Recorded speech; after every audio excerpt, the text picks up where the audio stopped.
আসসালামু আলাইকুম। আপনারা সবাই কেমন আছেন? আলহামদুলিল্লাহ, আমরা সবাই ভালো আছি। আজকে আমি দুপুরে রান্না করতে এখানে রান্নাঘরে চলে আসছি। এখানে আমি মুরগির মাংস কেটে নিয়েছি। আজকে মুরগির মাংস আলু দিয়ে ঝোল করব। তাই আমি এখন মুরগির মাংস রান্না করে নিব। এখানে পরিমাণ মতো তেল দিয়ে পেঁয়াজ, তেজপাতা, দারচিনি আর লবঙ্গ, এলাচ দিয়ে দিয়েছি। এটা কিছুক্ষণ ভেজে নিব।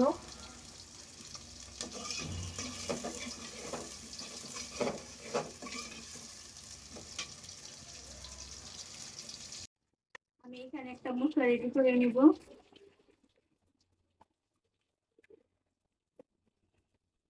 এখানে স্বাদ মতো লবণ দিয়ে দিলাম, প্রায় 1 টেবিল চামচ।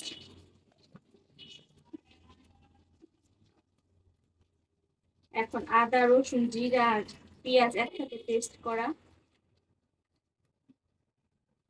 এটা আমি প্রায় 1.5 টেবিল চামচের মতো দিয়ে দিলাম।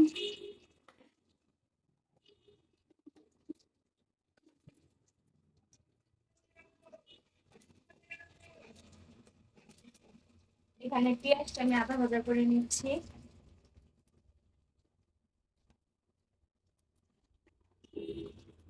এখানে আমি হলুদের গুঁড়া দিব, প্রায় ভর্তি করে 1 টেবিল চামচ দিলাম।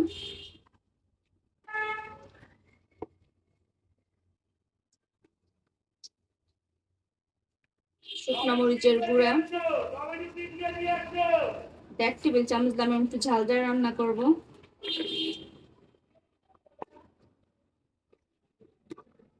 আর এখানে একটা 1.5 কেজি সাইজের মুরগি আছে, আমি ধনে গুঁড়া দিয়ে দিব প্রায় 1/2 টেবিল চামচ। এখন এই মশলাটা আমি রেডি করে নিব, পানি দিয়ে গোলাই নিব।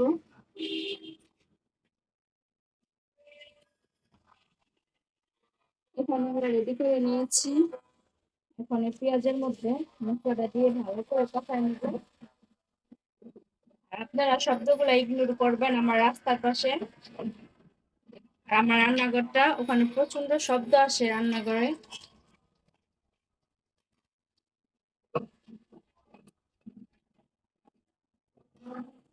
এখন ভালো করে মশলাটা কষায় নিব। আমি মুরগির মশলাটা ভালো করে কষিয়ে নিয়েছি। এখন এই মুরগি কেটে রাখা মুরগিগুলো দিয়ে দিব, মুরগির মাংসগুলা।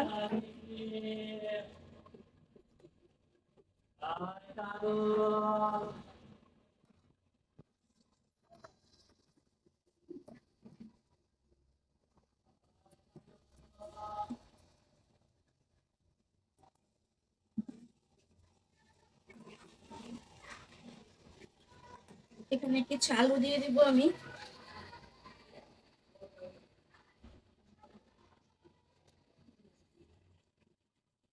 আলু আর মুরগির মাংস একসাথে দিয়ে কষাবো।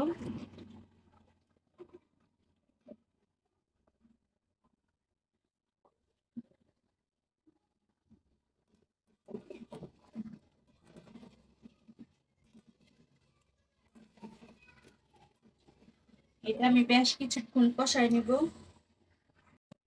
আমি মুরগির মাংসটা পাশের চুলায় দিয়ে দিয়েছি। আর এখানে আমি একটা হাঁড়ি বসিয়েছি। আমি আজকে সাদা প্লেন পোলাও করবো। এখানে আমি পোলাও চালটা ধুয়ে নিয়েছি, সবকিছু একবার রেডি করে নিয়েছি। পেঁয়াজ, তেজপাতা, এলাচ আর দারচিনি নিয়েছি 2 টুকরা। আমি আজকে খুব নর্মাল ভাবে পোলাওটা রান্না করব। এখানে কোনো আদা পেস্ট দিব না।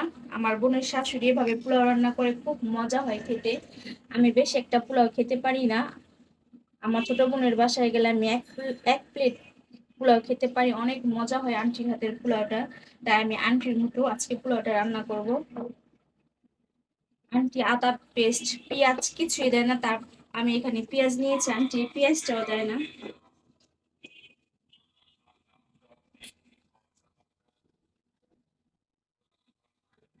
আন্টি শুধু ঘি দিয়ে সয়াবিন তেল দিয়ে করে, আমি আজকে ঘি দিব না, আমার কাছে ঘি নেই।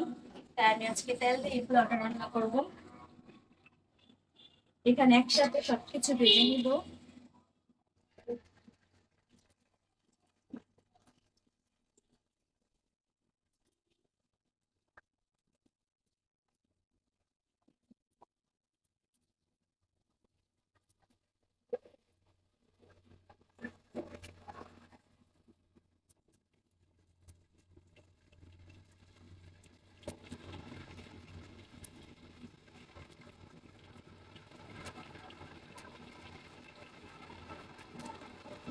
এখানে আমি পোলার চালটা ভেজে নিয়েছি কিছুক্ষণ। আর আন্টি যেভাবে রান্না করে, উনি ঘিয়ের মধ্যে মশলাটা ভেজে গরম পানি দেয়, তারপরে পোলার চালটা দিয়ে দেয়।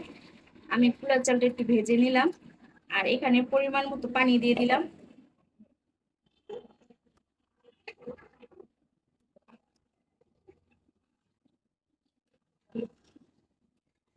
আজকে আন্টির কথা বারবার বলতেছি, কারণ আন্টির পোলাওটা অনেক মজা হয়।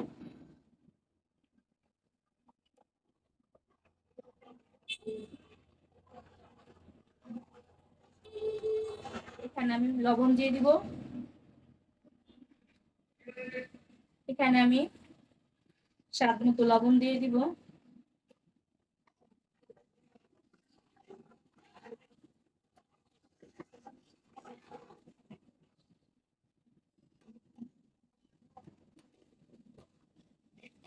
আর এর পাশে মুরগির মাংসটা আমি ভালো করে কষায় নিচ্ছি। আজকে ঠান্ডা ঠান্ডা রাত্রে প্রচন্ড বৃষ্টি হয়েছে, তাই আজকে একটু সাদা পোলাও করতেছি আর মুরগির মাংস রান্না করতেছি।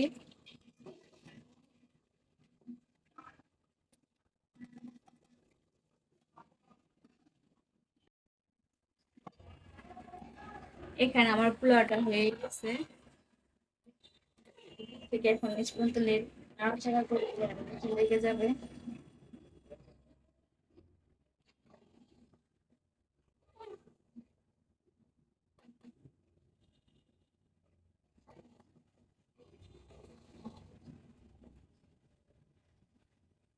আমার পোলাওটা অনেক সুন্দর ঝরঝরা হয়েছে।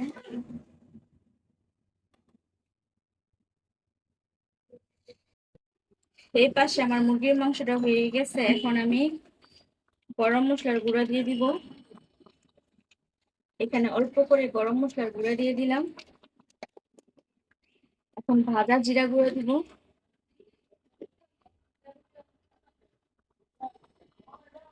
ভাজা জিরা গুঁড়া অল্প করে দিলাম। এটা আমি 3 থেকে 4 মিনিট চুলাতে রাখবো। তারপর আমার আজকে সাদা পোলাও আর মুরগির মাংস রান্না করা হয়ে গেছে। এখন বাকি কাজগুলো শেষ করে সাফওয়ান কিসগুলো আনতে যাব। আমার রান্না বাড়া শেষ হয়ে গেছে, রান্নাঘরটা আমি ক্লিন করে নিয়েছি। আজকে আমি প্লেন পোলাও করেছি, সাদা পোলাও। আর এখানে মুরগির ঝোল রান্না করেছি আলু দিয়ে। সাফওয়ান স্কুল থেকে নিয়েও এসেছি। এখন সবাই মিলে দুপুরের খাবারটা খেয়ে নিব। এই যে এখন আমরা দুপুরের খাবারটা খাচ্ছি। সাফওয়ান সাফওয়ান তো আজকে স্কুল থেকে এসে বাসায় পোলার গ্রান পেয়ে অনেক খুশি হয়েছে। এখানে মেয়ে বসছে, আর আমি, সাফওয়ানের আব্বু তো অফিসে রাত্রে আসলে খাবে। এখন সবাই মিলে খাবারটা খেয়ে নিই। আজকে সালাদ কাটিয়ে নিয়ে এখানে লেবু নিয়েছি।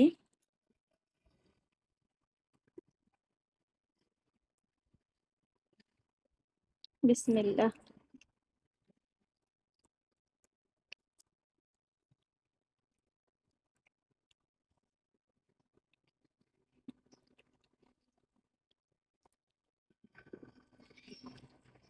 খাবারটা শেষ করি।